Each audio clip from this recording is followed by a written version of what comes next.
श्री स्वामी समर्थ. नमस्कार, मी नंदिनी. माझ्या यूट्यूब चॅनलवर तुमचं खूप मनापासून स्वागत करत आहे. तुमच्या मनातील सर्व चांगल्या इच्छा स्वामी महाराज पूर्ण करो ही स्वामींच्या चरणी प्रार्थना करते आणि आजच्या व्हिडिओला सुरुवात करते. तत्पूर्वी तुम्ही जर चॅनलवर नवीन असाल तर चॅनलला सबस्क्राईब करा. त्याचबरोबर शेजारचं जे बेल आयकॉनचं बटन आहे ते प्रेस करा, जेणेकरून मी जेव्हा नवीन व्हिडिओ अपलोड करेन त्याचं नोटिफिकेशन तुम्हाला मिळेल आणि तुम्ही एकही व्हिडिओ मिस करणार नाही. तर चला करूया व्हिडिओला सुरुवात. आज आहे बुधवार आणि आज आलेली आहे संकष्टी चतुर्थी. तर पहा, बुधवार देखील गणपती बाप्पांना समर्पित आहे आणि चतुर्थी देखील गणपती बाप्पांना समर्पित आहे. तर पहा, आज आपल्याला संध्याकाळी आपल्या मुलांसाठी असा एक दिवा प्रज्वलित करायचा आहे, ज्यामुळे पहा आपल्या मुलांची जी प्रगती आहे तर ती कुणीही थांबवू शकणार नाही, किंवा मुलांच्या ज्या बी कठीणातील कठीण इच्छा असतील तर त्या नक्कीच पूर्ण होतील. इतका हा प्रभावशाली उपाय आहे. त्यामुळे हा उपाय करायला अजिबात विसरायचं नाही. हा उपाय मी तुमच्याशी सविस्तर शेअर करणार आहे, त्यामुळे व्हिडिओ कुठे स्किप न करता शेवटपर्यंत नक्की बघा, जेणेकरून तुमच्यापर्यंत योग्य ती माहिती पोहोचली जाईल, म्हणजे तुम्ही कोणतीही माहिती मिस करणार नाही. आता बघा, आज मी तुमच्याशी 2 उपाय शेअर करणार आहे. कारण बघा, आज संकष्टी चतुर्थी आहे आणि आज बुधवार देखील आहे. तर आज तुम्हाला मुलांसाठी एक दिवा लावायचा आहे आणि त्याचबरोबर आपली पतीचे दीर्घ आयुष्यासाठी सुद्धा आपल्याला एक दिवा लावायचा आहे. तर मी आज तुम्हाला 2 उपाय सांगणार आहे. तर दोन्ही उपाय अत्यंत प्रभावशाली आहेत, त्यामुळे हे दोन्ही उपाय करायला अजिबात विसरायचं नाही. हे उपाय करण्यासाठी आपल्याला कुठेही बाहेर जाण्याची गरज नाही आहे. हे उपाय आपल्याला घरातच करायचे आहेत. आता बघा, आपल्याला काय करायचं आहे, तर आपल्याला सकाळी लवकर उठूनच आपल्याला देवाची जी पूजा आहे तर ती आपली आवरून घ्यायची आहे. त्यानंतर आपल्याला गणपती बाप्पांवरती अभिषेक करायचा आहे. तर गणपती बाप्पांची आज चतुर्थी आहे, त्यामुळे आज गणपती बाप्पांवर आपल्याला अभिषेक करायचा आहे. पंचामृताने अभिषेक करा किंवा मग पाण्याने अभिषेक करा. तर अभिषेक करून झाल्याच्या नंतर आपल्याला अभिषेक करत असतानाच गणपती अथर्वशीर्षाचं पठण करायचं आहे. ओम गण गणपती नमः या मंत्राचा जप देखील करायचा आहे. या दिवशी गणपती बाप्पांची आवडती जी वस्तू आहे मोदक, तर ते सुद्धा आपल्याला अर्पण करायचे आहे. गणपती बाप्पांना आवडणारं जास्वंदीचं फूल आपल्याला गणपती बाप्पांना अर्पण करायचं आहे. त्याचबरोबर दुर्वा अर्पण करायच्या आहेत. गणपती बाप्पांना धूप दीप ओवाळायचा आहे. आता बघा, बऱ्याच जणांना मोदक करणं शक्य होत नाही किंवा तेवढा टाईम भेटत नाही, तर फक्त तुम्ही गुळ खोबऱ्याचा नैवेद्य जरी दाखवला तरी चालेल, कारण गुळ खोबऱ्याचा नैवेद्य देखील गणपती बाप्पांना खूप प्रिय आहे. आता बघा, आपल्याला दिवे कसे तयार करायचे आहेत. तर आपल्याला संध्याकाळीच हा उपाय करायचा आहे. संध्याकाळपासून तर रात्रीपर्यंत 12पर्यंत तुम्ही हा उपाय करू शकता. तर संध्याकाळी आपल्याला थोडीशी कणिक मळायची आहे. तर त्या कणिक मळताना आपल्याला त्यामध्ये मीठ टाकायचं नाही. आपल्याला कणिकेचे 2 दिवे तयार करायचे आहेत. तर बघा, पहिला दिवा जो आहे तर तो आपल्याला आपल्या मुलांसाठी तयार करायचा आहे. पहा, आपले मुलं खूप हट्टीपणा करतात, चिडचिडेपणा करतात, ऐकत नाही. त्यांची अभ्यासामध्ये, नोकरीमध्ये प्रगती व्हावी, त्यांच्या जीवनामध्ये कोणत्याही प्रकारचे संकट निर्माण नाही व्हावेत, यासाठी आपल्याला हा एक दिवा पहिला तयार करायचा आहे. तर बघा, हा उपाय अगदी सात्विक उपाय आहे आणि हा उपाय प्रत्येक महिलेने, प्रत्येक स्त्रीने, प्रत्येक आईने हा उपाय नक्की आपल्या मुलांसाठी करावा. आता बघा, तो एक कणकेचा दिवा आपण तयार केलेला आहे. तर त्यामध्ये आपल्याला शुद्ध गाईचे तूपच घालायचे आहे. आता बघा, जर आपल्याकडे गाईचं तूप नाही तर तुम्ही म्हशीचं तूप जरी टाकलं तरी चालेल, परंतु त्यामध्ये आपल्याला मग थोडीशी हळद टाकायची आहे. आणि जर तुमच्याकडे तिळाचं तेल असेल तर तिळाचं तेल वापरलं तरी चालेल. जर तुमच्याकडे तूप नसेल तर मग तिळाचं तेल वापरा. तिळाचं तेलही नसेल तर मग तुम्ही जे तेल वापरता घरामध्ये दिवाबत्ती करण्यासाठी ते वापरू शकता. आणि ते तेल वापरण्यासाठी आपल्याला त्यामध्ये थोडीशी हळद घालायची आहे. परंतु जर तुमच्याकडे शुद्ध गाईचं तूप असेल तर तेच घाला, नाही तर मग तिळाचं तेल घाला. तर अशा प्रकारे तुम्ही दिवा तयार करायचा आहे. आता बघा, आपल्याला या दिव्यामध्ये घालण्यासाठी फुलवात तयार करायची आहे. आपल्याला लांब वात नाही घ्यायची, आपल्याला फुलवात तयार करायची आहे. तेलाची घ्या, तुपाची घ्या. आता बघा, जो दिवा आपण तयार केलेला आहे तर त्या दिव्यामध्ये आपल्याला साबूत जे धने असतात बघा, तर ते धने आपल्याला 7 घालायचे आहेत.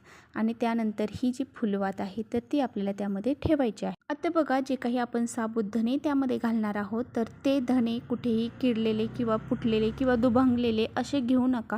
व्यवस्थितच धने आपल्याला घ्यायचे आहेत, कारण आपला उपाय हा 100% फलदायी ठरणारा उपाय आहे. त्यामुळे याचा आपल्याला जर आपण अशी काही तुटकी फुटकी वस्तू जर कोणत्या उपायामध्ये वापरली तर त्याचा आपल्याला काहीच फायदा होत नाही. आता बघा, हा दिवा जो आहे तर त्याला आपल्याला प्रज्वलित करायचा आहे आणि त्याला हळदी कुंकू वाहायचं आहे. आता बघा आपल्याला हा जो दिवा आहे तर तो घ्यायचा आहे आणि तो मुलांच्या डोक्यापासून ते पायापर्यंत 7 वेळा उतरवायचा आहे.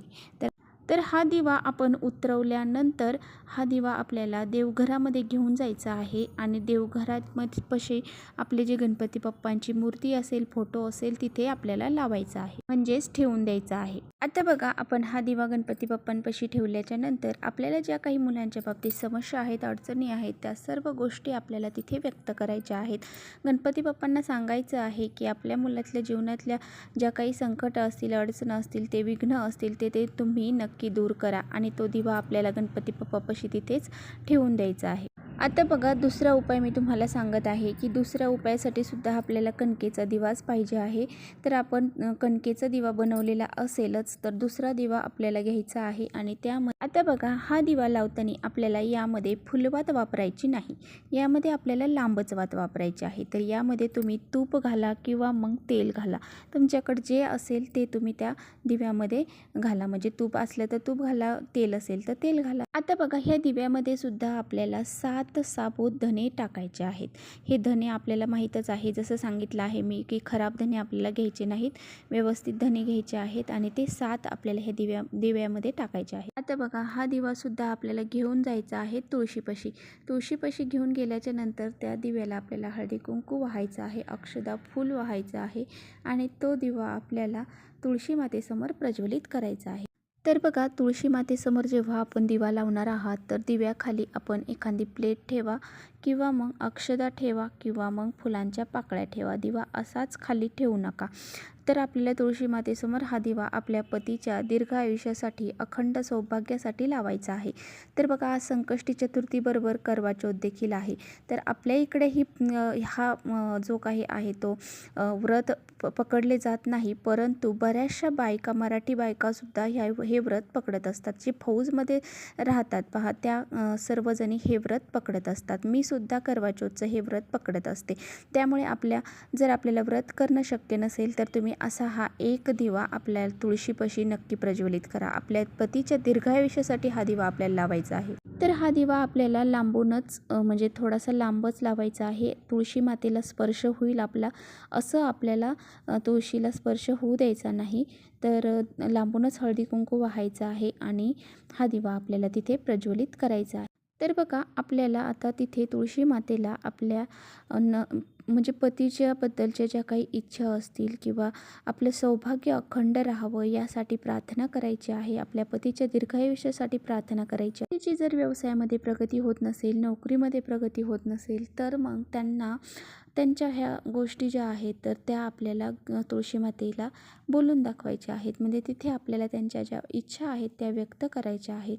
तर असा हा एक दिवा आपल्याला पतीसाठी तुळशी मातेसमोर लावायचा आहे.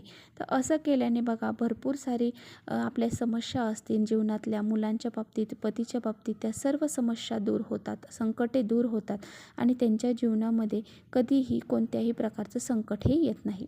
तर पहा काही लेडीजला अडचणी असतात, मासिक धर्म असतो, कुठे काही असतं, तर मग अशा वेळेस वडिलांनी हा उपाय मुलांसाठी केला तरी चालेल किंवा आजी आजोबांनी घरातल्या दुसऱ्या कोणी जरी केला तरी चालेल. आता बघा जर तुमची मुलं बाहेरगावी शिकण्यासाठी असतील तर मग तुम्हाला हा उपाय करता येणार नाही. तर मग तुम्ही असं करायचं की चारही दिशांना हा दिवा उतरवून घे. तर आपल्याला जर मुलं बाहेरगावी असतील तर असं चारही दिशांना हा दिवा 7-7 वेळा उतरवून घ्यायचा आहे. आणि बघा त्याचबरोबर आपल्याला चंद्राला देखील अर्घ द्यायचा आहे. आज खूप मोठा करवा चौथचा व्रत आहे, त्यामुळे आज आपल्याला चंद्राला देखील अर्घ द्यायचा आहे, ओवाळायचा आहे आणि त्याचबरोबर चंद्रदेवांना नैवेद्य देखील आपल्याला दाखवायचा आहे.